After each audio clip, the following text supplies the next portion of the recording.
Bharatiya Janata party के राष्ट्रीय अध्यक्ष जगत प्रकाश नड्डा इंदौर पहुंचे। यहां उनका महापौर पुष्यमित्र भार्गव, कैबिनेट मंत्री कैलाश विजयवर्गीय और तुलसी सिलावट सहित भाजपा के कई नेताओं ने स्वागत किया। एयरपोर्ट से भाजपा अध्यक्ष जेपी नड्डा चुनाव प्रबंधन समिति और कोर कमेटी की बैठक में शामिल होने ब्रिलियंट कन्वेंशन हॉल पहुंचे, जहां उन्होंने दीप प्रज्वलित कर बैठक की शुरुआत की।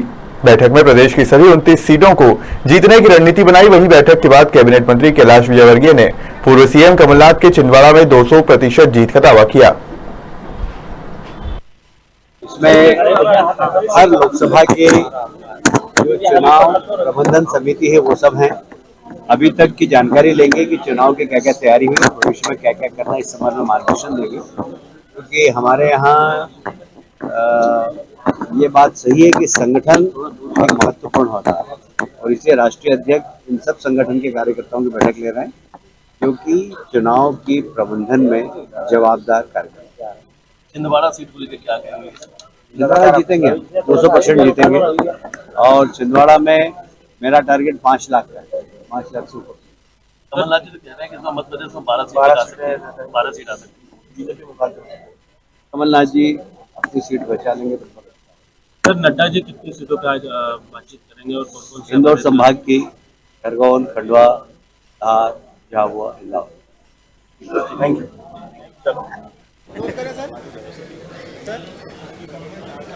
सर, आज ये मीटिंग हो रही है नड्डा साहब की अगुवाई में, कैसे आप देखते हैं? मालवा निमाड़ एक बड़ा ही महत्वपूर्ण क्षेत्र है किसी भी पॉलिटिकल पार्टी के लिए। भारतीय जनता पार्टी किसी भी चुनाव को,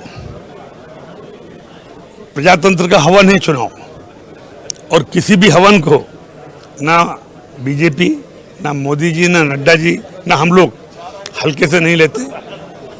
और वही कारण है कि हमारे राष्ट्रीय अध्यक्ष जी आज पधार रहे हैं, अपने मार्गदर्शन देंगे, अपने टिप्स देंगे, सबका साथ, सबका विकास, सबका विश्वास और 10 साल के हमारे अच्छे काम, चाहे देश को, समाज को, धर्म को, राजनीति से किसान को, पानी को, बिजली को, मकान को, सारी चीज़ें आपके सामने सब क्रिस्टल क्लियर है। झोपड़ी और खोपड़ी में हमें ले जाना है, और वो जब चीज़ जाएगी तो मैं फिर आपके साथ दावा कर रहा हूँ, 6 तारीख को हमारे पार्टी की स्थापना दिवस है, 6 अप्रैल बीजेपी का स्थापना दिवस है। उस दिन से लेकर के चुनाव होने तक हम सारे ये 150 लोग आप देख रहे हैं, ये सारे हमारे क्रीम लोग हैं, जिनके ऊपर 5 लोकसभा का दारोमदार है। कोई भी सीट 2 लाख से कम से हम नहीं जीतेंगे।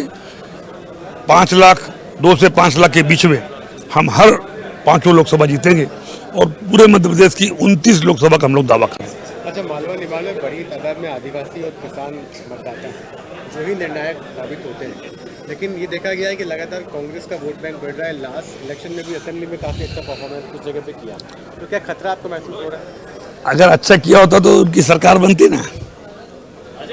कोई अच्छा नहीं किया, और जिसका नतीजा ये है कि वापस बीजेपी को लोग चाह रहे हैं, मोदी जी को लोग चाह रहे हैं, और अभी कोई तोड़ ही नहीं है। राहुल जी हम लोग जोड़ ही नहीं मिला सकते। काम मूछ का बाल नरेंद्र मोदी और फिर पूछ का बाल हमारे राहुल भैया, इसलिए कोई तोड़ ही नहीं हो सकती। सर, आज नड्डा जी की अगुवाई में मीटिंग हो रही है, मालवा निमाड़ बड़ा क्रूशल है सभी पार्टीज के लिए, कैसे देखते हैं? मालवा निमाड़ का भारतीय जनता पार्टी पर भरपूर आशीर्वाद हमेशा रहता है, और आज हमारे राष्ट्रीय अध्यक्ष जी जेपी नड्डा जी इन सीटों के ऊपर बैठक लेने हमारे बीच में आ रहे हैं, और उनका मार्गदर्शन हमें प्राप्त होगा तो निश्चित है हम इन सीटों से ऐतिहासिक जीत दिला करके, और मोदी जी के जो संकल्प है 370 का, उसमें मध्य प्रदेश से 29 ही कमल हमारे मुख्यमंत्री के नेतृत्व में खिला करके और उस संकल्प को पूर्ण करने में भागीदारी करेंगे। आदिवासी और किसान मतदाता बड़ी भूमिका निभाते हैं मालवा निमाड़ में, मीटिंग होने वाली है, क्या लगता है कांग्रेस की क्या जड़ें कुछ है बची हुई एरिया में? कांग्रेस की जड़ें कहाँ पर है ये अब समझ से बाहर है। आज कांग्रेस अस्ताचल की ओर जा रही है, उन्हें उम्मीदवार ढूंढने पड़ रहे हैं या जबरदस्ती खड़े करने पड़ रहे हैं, तो निश्चित है कि मध्य प्रदेश के अंदर तो हम सहज रूप से ही समझ सकते हैं, जो मध्य प्रदेश की राजनीति को जानते हैं, कि किस तरीके से उम्मीदवारों को पकड़ के खड़ा किया जा रहा है। जीतते हैं। आपके एरिया में एक बड़ा एक फिर आप बोलो जो मैं दिल्ली मुंबई खिलाने को तैयार हूं। कॉरिडोर जो है तो और जो एक बड़ा अभियान है, कैसे आप देखते हैं कब तक ये कंप्लीट हो जाएगा और क्या प्रभाव होगा इसका? मुंबई दिल्ली का जो 8 लेन एक्सप्रेस वे है वह करीब करीब पूर्णता की ओर है। जो करीब 1-2 जगह पे कनेक्शन बाकी है, तो नवंबर दिसंबर के अंदर वो रोड पूर्ण रूप से चालू हो जाएगा। और उसी के साथ में हमने रतलाम में एक मेगा इंडस्ट्रियल पार्क, जिसका शिलान्यास हमारे देश के प्रधानमंत्री नरेंद्र मोदी जी ने करा है, और उसके 450 करोड़ की स्वीकृति लेकर के और उसके सारे कार्य हम प्रारंभ कर चुके हैं। तो निश्चित अब रतलाम का मेगा इंडस्ट्रियल पार्क एक दिल्ली बम्बई इंडस्ट्रियल जो मेन हाईवे 8 लेन एक्सप्रेस वे है, इसका लाभ लेते हुए एक सबसे बड़ा प्रमुख औद्योगिक व व्यापारिक केंद्र के रूप में स्थापित होगा। जो टिकट लोकसभा का टिकट होता है इसमें हमेशा होता है कि जो झाबुआ क्षेत्र के ही कैंडिडेट को दिया जाता है, चाहे बीजेपी और कांग्रेस, तो उसको लेके जो रतलाम क्षेत्र के लोगों में नाराजगी रहती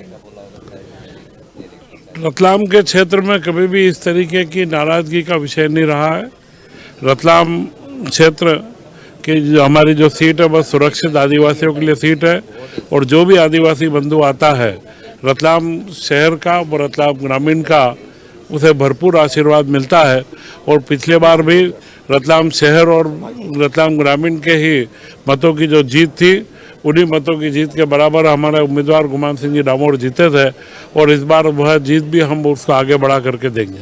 लेकिन एक बड़ा एक कांग्रेस का गढ़ मानी जाती है इसी, और कांतिलाल भूरिया जो कि केंद्र में मंत्री रह चुके हैं, पहले अध्यक्ष प्रदेश के, वो लड़ रहे हैं। कितना बड़ा चैलेंज आपके लिए है?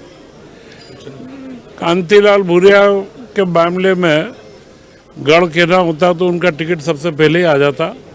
कांग्रेस में उहापोह था, और अंत में फिर उन्होंने उनको ही वापस से उम्मीदवार बनाया है। कांतिलाल भूरिया 14 में हारे हैं, 19 में हारे हैं। इस बार विधानसभाओं की भी जो स्थिति रही है वह सबके सामने है। तो निश्चित रूप से कोई गढ़ जैसी स्थिति कभी भी हम ये कहें, यह पिछले 2-3 चुनावों ने सिद्ध कर दिया है कि अब यह भारतीय जनता पार्टी का गढ़ है।